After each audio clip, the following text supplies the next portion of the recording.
All right, so Fletcher, before I hop up on the top there, do all that kind of fun stuff, I want to show you what I'm looking at on this lower elevation, so I ain't got to do it when I get back down.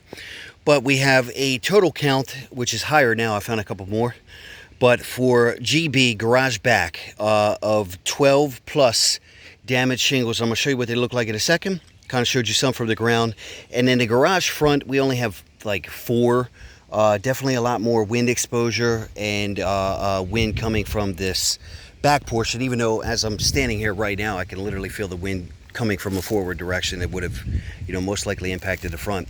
Difference with the front is a little bit less sun.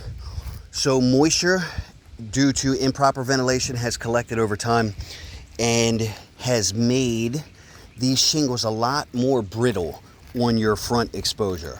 Unless we're working with, 2 different times of install, which I don't believe is the case. Just letting you know, like, that could be one of the ways to determine why things are a little bit different.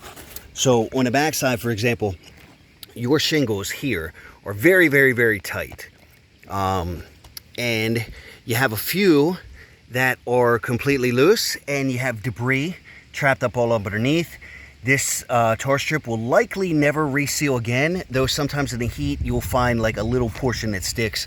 But what we're actually looking at here, and this is so hard to see, is a level of cracking and creasing that is up at the top, right? And this is why you really got to look for this shit. So see how that shingle like bends right there, right? Like at that stress point.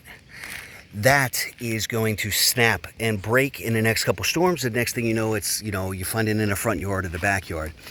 And same with the one right below it. You can see, oh, this is a perfect example, right? So this is what we're looking at on the front, but these shingles are a lot more brittle than the ones on the back. The ones on the back are a lot more pliable, but regardless, what we're showing for here is aging condition to where, my job role entitles 2 things. One, identifying storm-related damage, right? And the, question becomes, is there legitimate Mother Nature-related damage to the home or to the roof or exterior? And this is what it looks like. When wind breaks a seal of a shingle and it flaps every time of the wind, and it creates this level of creasing, which is a little hard to see, right? But there's a level of creasing up here at the top where you can see that stress point hits, and with repeated wind blows it just snaps. And so the insurance companies consider this lost or missing, just like it was completely detached from your roof. And here's a prime example of that debris that is set and had an opportunity to set up underneath the shingle itself for quite a while. Now we're going to ignore the quite a while portion because, as you can see, that nail is rusted, right? So it means it's been like this for a while. However, USAA, I haven't seen them to be sticklers to discount things. You got a hefty deductible, you pay a good premium, you've been with them for a long time. I don't think they're going to discriminate as to what's old versus what's newer. So rusted nail right here, debris. Here's another example. So all these horizontal lines are, wind damaged shingles. Here's a perfect one right here. This one's like ready to go. Probably next storm, that'll be gone. Here's one you can see completely flipped up at this stress point. Oh, look, just touching it wants to crack and fall off. And so that's what the insurance company is going to look for, because you can't repair it. So the stage of, let's just take prime example right here.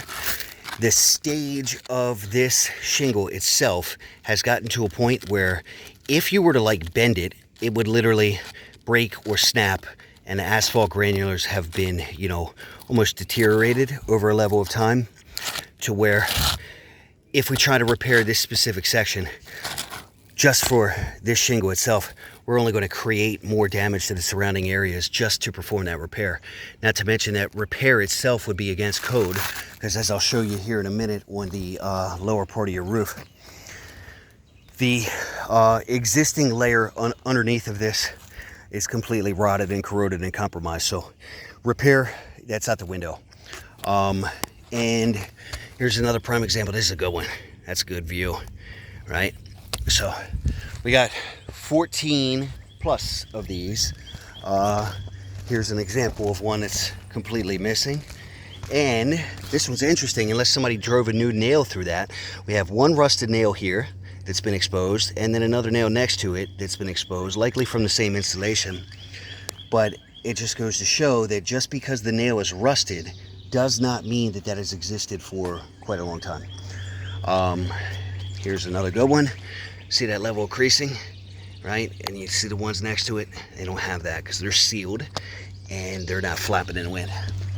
So all of that's considered insurable loss, but then we get into this area where, here's prime example right here. Look, this is part of the under layer, right? Actually, no, I think this is the first layer. But this shit, look, that's what's up underneath of it. Just cracks and breaks, literally brittle to the touch.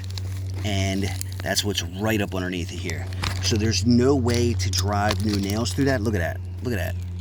There's no way to drive new nails through that and adhere to any kind of building code or principle or manufacturer guidelines. Meaning that if they were to tell us to replace or repair any section of the roof, we have to abide by the law, right? It's not building code, it's building law.